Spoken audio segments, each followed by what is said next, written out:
Down below here, in the inside of the cell, so I want to make sure we label this so everyone knows what we're looking at.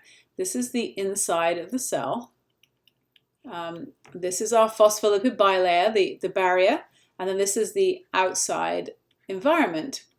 Now, I'm going to go through two things in this presentation. These orangey, strandy things, and then these giant purple worms, all right? So we'll start with the orangey, strandy, spaghetti-looking stuff down here. This is the cytoskeleton. Make sure you can see that. Yeah, cytoskeleton. Okay, so the word cyto, it means to do with the cell, and the skeleton is a skeleton. So this is the skeleton of the cell. Now, this is not a bony skeleton. This is tiny. We're inside of a single cell. And so these are protein molecules, these long, ropey looking things. They should probably be purple, but anyway, to follow along with what we're the color coding here. But anyway, the cytoskeleton is made up of these long, rigid protein fibers. Proteins can be in all kinds of shapes and sizes. And so one thing proteins can do is make long, strandy things. And they can be sort of quite rigid, but with a bit of flex to them.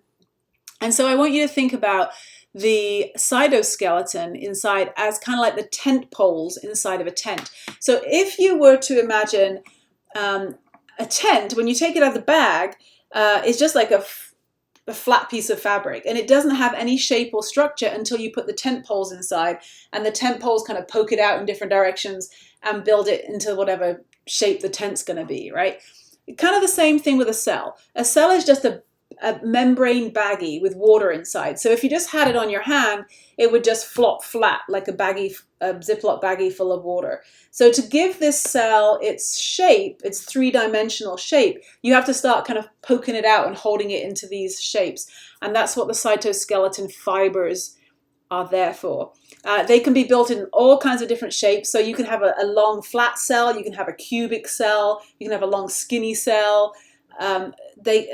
Cells can take all kinds of different shapes, and that's kind of controlled by how the cytoskeleton fibers align and push out the membrane and keep it shaped. But that's the cytoskeleton. On the inside, let me just write that again, sorry. Skeleton. All right, on the outside though, we have something different. This is called, this is long, the extra, which means outside of, cellular, so outside the cell, matrix. The extracellular matrix, which is a mouthful. So we like to call it the ECM for short. So the ECM, this is a collection of giant, long, wormy proteins, right? Which is what these are. And then these kind of more fine fibers that are made of combinations of polysaccharides, that's why they're green, long chains of sugars, and also some proteiny parts stuck onto them. So this is like a combination of like another kind of glycoprotein, sugars and protein all fibered together. Now, what are these for? Well, I'm going to write one on here. This purple worm is representing a specific protein called collagen, which you've probably heard of. Now, what the extracellular matrix does is it kind of glues the cells together from the outside. So if you imagine all these Ziploc baggies all piled together, what's going to hold them together? All right, so you have multiple things going on here. The fibery stuff, the feathery fibery stuff, this is kind of like a gluey matrix that kind of just goops it all together. The collagen fibers, though, are kind of more interesting, and they're more like giant bungee cords. All right, so if you think of a bungee cord, it's stretchy, and it has hooks on both ends, and you hook it on one thing, you stretch it, and you hook it on the other thing, and it cinches the two things together, right?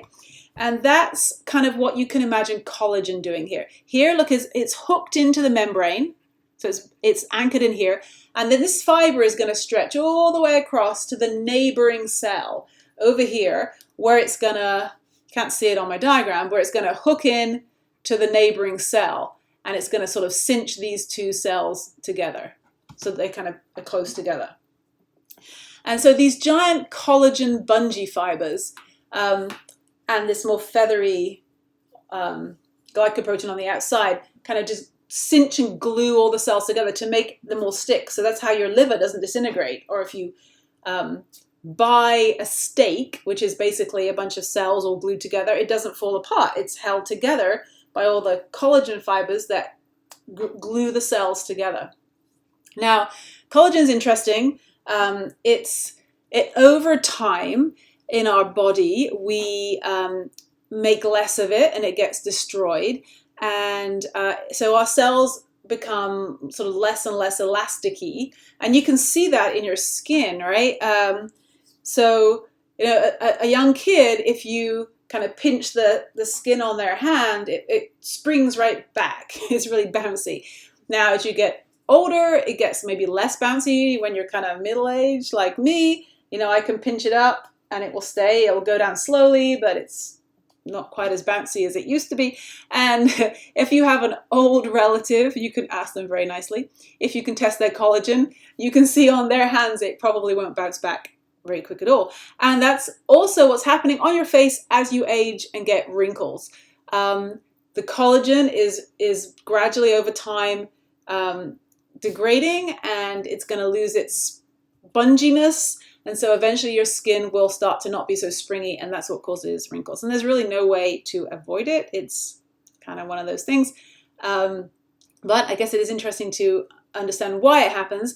And later on in this unit, we'll talk a little bit about collagen creams and that kind of stuff, and why they're probably not a great thing.